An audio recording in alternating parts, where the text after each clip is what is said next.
This was a special performance for the attendees of the 2025 Alumni and Friends at Starlight Conference Center.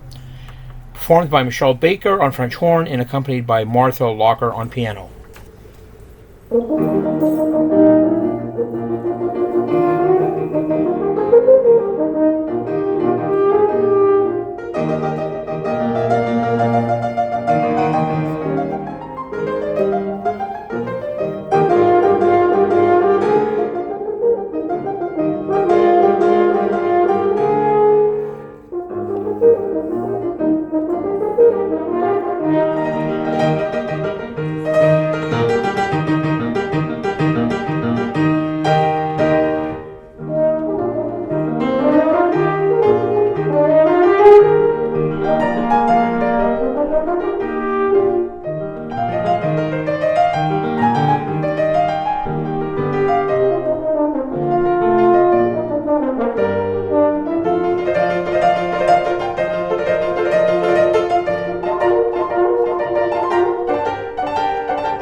But I do have notes, just in case.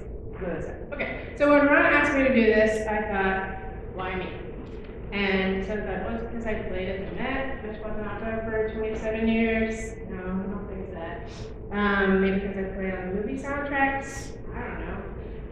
Maybe because I teach at my high school. I don't think it's that. And then I realized it's because I'm married to Charlie for 35 years. That's my biggest and easiest accomplishment. So tonight's going to be short-ish, and it's a bit about like the seasons of my life, but kind of out of order because of chops. You're mostly brass players, so you understand what I'm talking about. So I needed to get that one out of the way. That was Mozart Concerto number 3, third movement. And by the way, this is my friend Martha Locker here.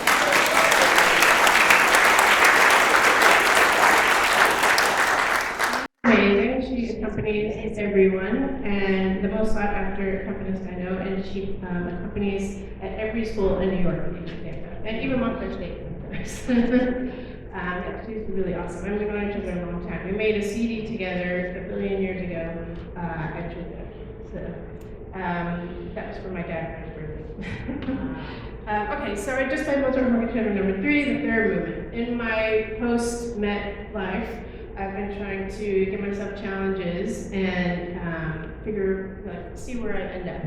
And one of the things I did back in October was I played Concerto, which I don't do very much, with an orchestra called the New York Repertory Orchestra. It was in a beautiful, gloomy church in New York, and it was really fun. But check, I don't need to do that. So, I got my name on a poster and everything, but that's all it is. Okay, my time at the Met was amazing. It definitely defined me in a big way, and defined my musical life in a big way. A lot of people ask me, like, what's your favorite opera, or what did you enjoy the most? And usually I say Strauss or Wagner, which is true. It's really fun, horn parts, and a great brass section to play in. But my favorite, as I thought about it longer, is Cavalleria Rusticana by Mascagni. I think that's how you say it, I'm not sure. But there's actually an intermezzo that I don't even play on in the opera, but I love it. Mark Tosley told me once that all music is God-breathed. His name was the Don Giovanni, and that's got some sort of sketchy parts. And he said, all music is God-breathed. But I think in this case in particular, this thing we're about to play really is God-breathed. And I would just shut my eyes and had basically sat in the string section. The violas were right here, and there was a viola bow in my face, which I didn't mind. It was beautiful music, and the violins are in front of me and all around me. So I would just shut my eyes and just think about God's presence and how beautiful this music is, and how wonderful the orchestra is, and how lucky and blessed my life is. So I found an arrangement of that piece of music for Mark. Yeah.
say that Wikipedia called that piece a brief moment of serenity amidst the opera's dramatic tension.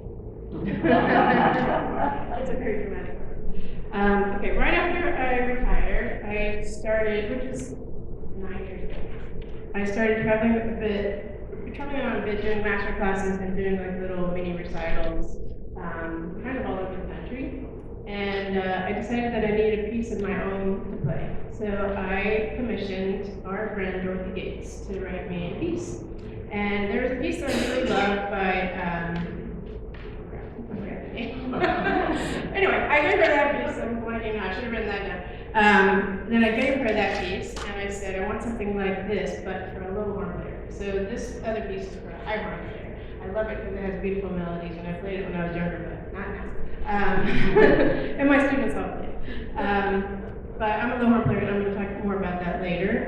But she patterned this after that piece. So this piece is called Imaginings.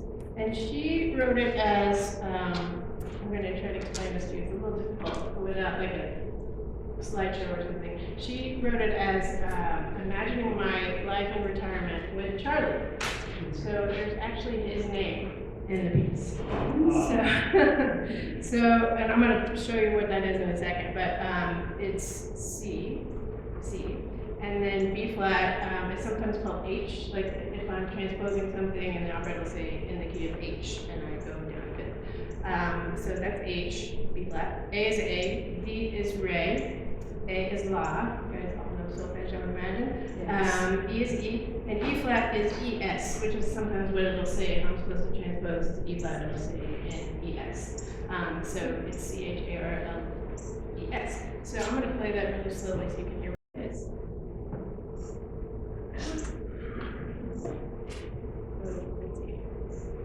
That's his name. So, as you listen, let's see if you can hear that. But this piece has actually surprisingly become quite popular in the horn world. And I wrote to Dorothy recently and I asked her, do you know how many copies of the piece you've sold? And she said, lots. So this is Imaginings by Dorothy. And it has my name on it. It says Imaginings from Michelle B.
There it is. Now I know why I don't talk in the place. I was checking. Okay. Ron asked me to play piano as well. I was actually hoping to bring my granddaughter to come and sing for you guys, and I would accompany her, but she was not available, unfortunately. Our granddaughter. So I decided to bring something that has jazzy chords to it, because I think I have a little reputation for doing that at the core. I'm one of the Sunday duty pianists I share with Martin Rosemillion. And up until recently, Isabel Pierce, but she's taking a break.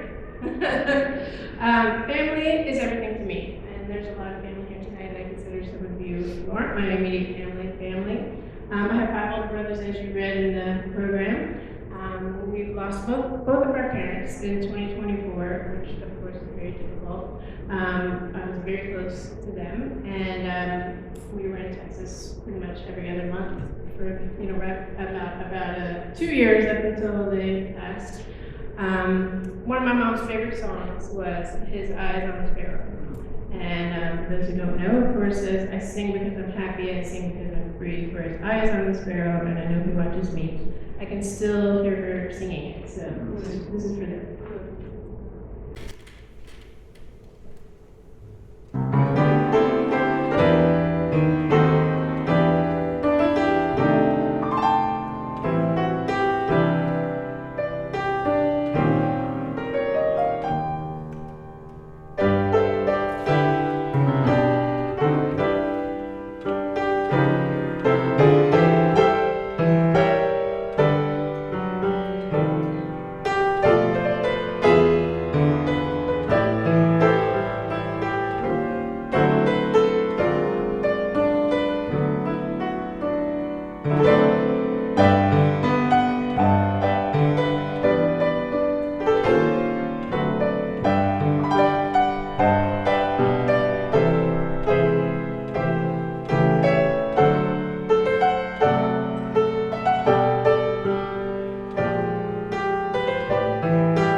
main passion, other than is teaching.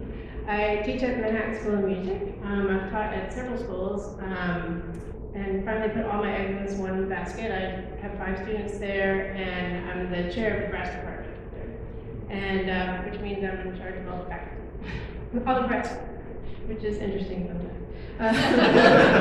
My goal is to inspire my students and make them better players each week. You know, I love light bulb moments, as Charlie likes to call them. And I'm lucky to say that I have them frequently with my students, which is really fun and exciting. So I have several of my students have gotten really great jobs in orchestras, or they're active freelancers, and one of them is also a successful composer. So she wrote a piece called Barber Shopping, and it's a cute little ditty, and it's supposed to be, she says, like people scatting and snapping in a barbershop quartet. So I'm gonna play that.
In orchestra, for those who don't know, there are usually 4 horns, and the second and the fourth are the low parts. So I played second in the Met, and I played fourth when I was in Jersey Symphony.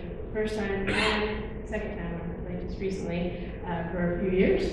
The piece I'm about to play was commissioned by another low horn player, Denise Tryon, who she's actually commissioned quite a few low horn pieces. She used to be fourth horn in the Philadelphia Orchestra, and now she freelances like I do and teaches at Indiana University. So this piece is called Vivid Dreams. It's by Likhuta. I'll be playing the third movement called Urban Secrets, which is, this is a little wacky. Just give you an advance warning, and kudos to Martha because it's not the easiest piano part for sure. It's about walking through the city. I think of it as New York City. Imagine a brisk walk through noisy streets and hidden alleys of a busy city. I remember when I first moved to the city, when I was super young.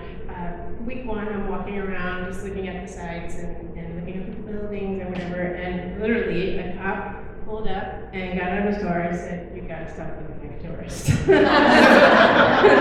looking out for me. So I think of that when I play this piece. So there's a moment in the piece where there's the person walking stops for a minute to peek through a window, and it's a dance studio where a couple is learning a waltz. I think you'll hear where that is, and that comes back to it at the end. I guess they walk past back there again. So it's noisy city life. So you might hear construction noises. It's pretty crazy. Just let your imagination run wild. I did this at in Florida at like a Florida Horn Festival thing, and I said, I want you to tell me at the end, what you heard, and there was like such crazy ideas. So let your mind go crazy.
Even shorter. That's totally perfect. I have one more thing. My favorite collaboration is with my husband, either accompanying him on the piano or as a duet.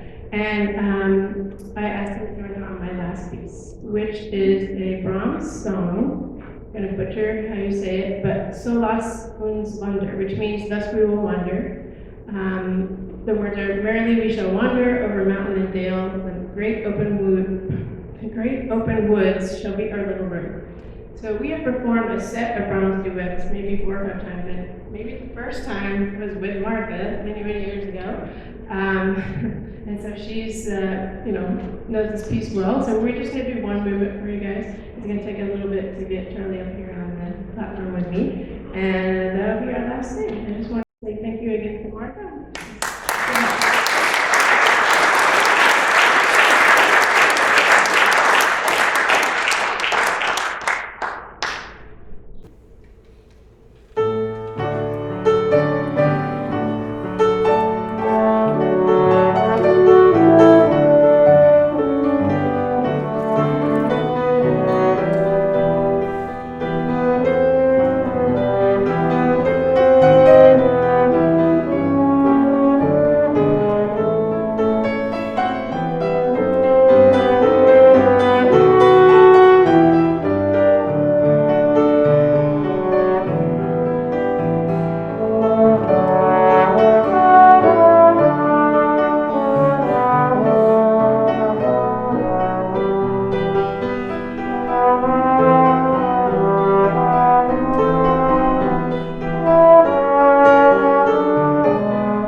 my favorite parts of going to the Montclair Corps is listening to great music.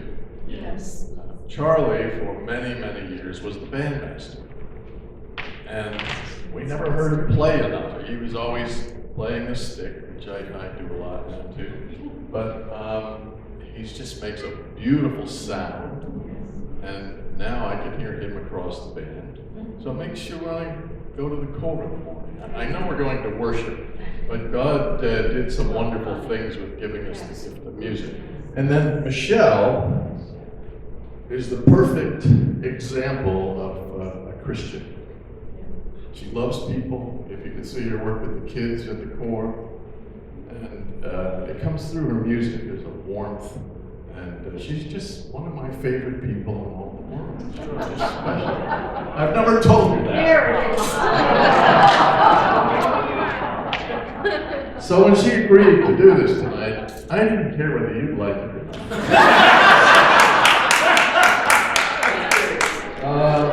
I knew that I would be blessed, and I certainly have been blessed. And so thank you. Thank you so much. And thank you. Wow. The other song here,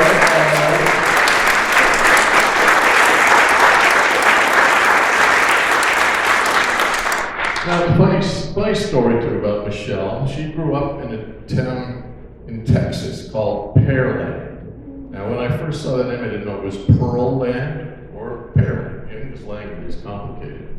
And very interesting, I have a daughter who grew up in New Jersey, a Jersey girl, who lives in Pearland. What are the chances? So there are these connections. But again, thank you. I'd like to just have a prayer over you, if that's okay. Let's pray. Father, we do thank you for putting people in our lives that make a difference, that are examples. When sometimes we can be frivolous or arrogant or any other thing like that, there are people that show us the way, that are highly skilled, but that show your love in others. So tonight I give thanks for Michelle. Yes, Lord. Just ask that you would watch over her, continue to bless her, use her as the witness that she is throughout the country, throughout the world. You've blessed her, and in turn she blesses us. We give you thanks. Yes.